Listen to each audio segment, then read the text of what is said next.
दीपावली का त्योहार करीब है। इस दौरान मिठाइयों और पकवानों के लिए घी की डिमांड बढ़ जाती है और इसी का फायदा उठाते हुए मिलावटखोर मिलावटी घी का कारोबार भी बढ़ने लगता है। मिलावटी घी को लेकर आज तक की मुहिम लगातार जारी है। हमारे संवाददाता अमित भारद्वाज घी की जांच की प्रक्रिया समझने के लिए खुर्जा में घी बनाने वाली फैक्ट्री जा पहुंचे और किस तरह से वहां जानकारी है आपको हम दिखाएंगे विस्तार से।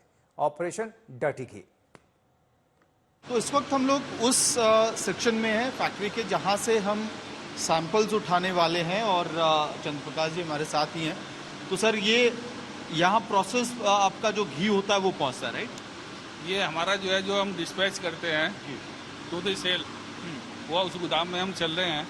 तो वहाँ से आप जो है कोई सा भी पैकेट उठा लें। तो ये एक रैंडम पैकेट हम उठाते हैं या यहाँ से उठा लें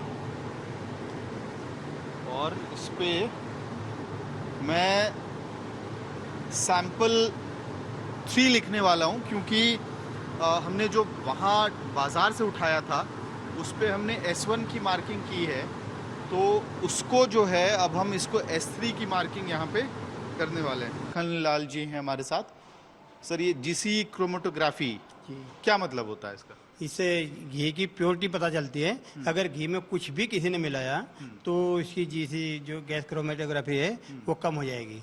जैसे पहले हम घी की आरएम टेस्ट करते थे, आरएम टेस्ट भी घी का प्योरिटी के लिए ही था। अगर उसमें कुछ ही मिलाते थे तो उसकी आरएम वैल्यू कम हो जाती थी। मैं इस वक्त आपके लिए 2-3 कुछ सैंपल्स लेके आया हूँ, ये मैं आपको हैंडओवर कर रहा हूँ। इसमें S1 है जो हमने बाजार से आपका मधुसूदन उठाया, एक और सैंपल है और उसके साथ S3 जो मैंने आपके सामने रैंडमली वेयर हाउस से उठाया और कुछ मिठाइयाँ हैं। तो वो लैब की तरफ हम चलते हैं और मैं चाहूँगा कि फिर वो स्वॉब्स में हम उसी तरह से मार्किंग करें जैसे मैंने मार्किंग की है इन पैकेट्स पे।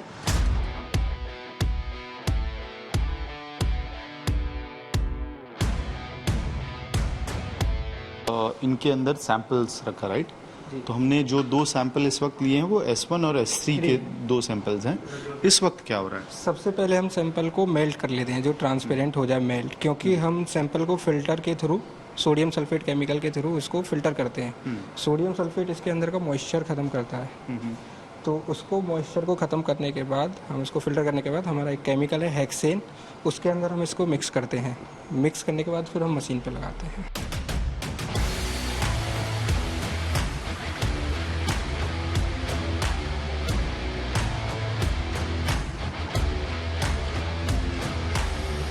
सैंपल 1 का जो रिजल्ट है ये वो घी है जो हमने दिल्ली में बाजार से खरीदा था मधुसूदन का।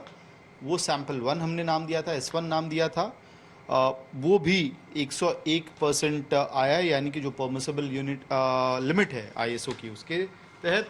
और ये सैंपल 3 जो मैंने रैंडमली यहाँ पे उठाया था, इन्हीं के वेयर हाउस से उठाया था जहाँ पे कूलिंग का प्रोसेस चलता है, तो उसकी जो रिजल्ट आया, जीसी रिजल्ट आया है वो 102 है, यानी कि परमिसिबल लिमिट 95 to 104 है और इसमें 102 आया है। तो कुल मिला के मधुसूदन के केस में हमने जब सैंपल उठाया तो ये हुआ है कि बाजार से उठाया गया सैंपल और जो इनके वेयर हाउस से उठाया गया, फॉर्चुनेटली वो दोनों सही है, सेम है। सैंपल मधुसूदन का उठाया था बाजार से, तो इसलिए हमने सोचा कि उनके ही लैब में आके दोनों सैंपल्स को टेस्ट कर लिया जाए। इससे 2 चीज़ों को पता चलता, एक तो जो बाजार में प्रोडक्ट जा रहा है क्या उसमें गड़बड़ी हो रही है, और दूसरी जो ये दावा करते हैं शुद्धता का, वो तो मशीन से फिलहाल दोनों सैंपल्स के लिए निकला है जो कि सही है।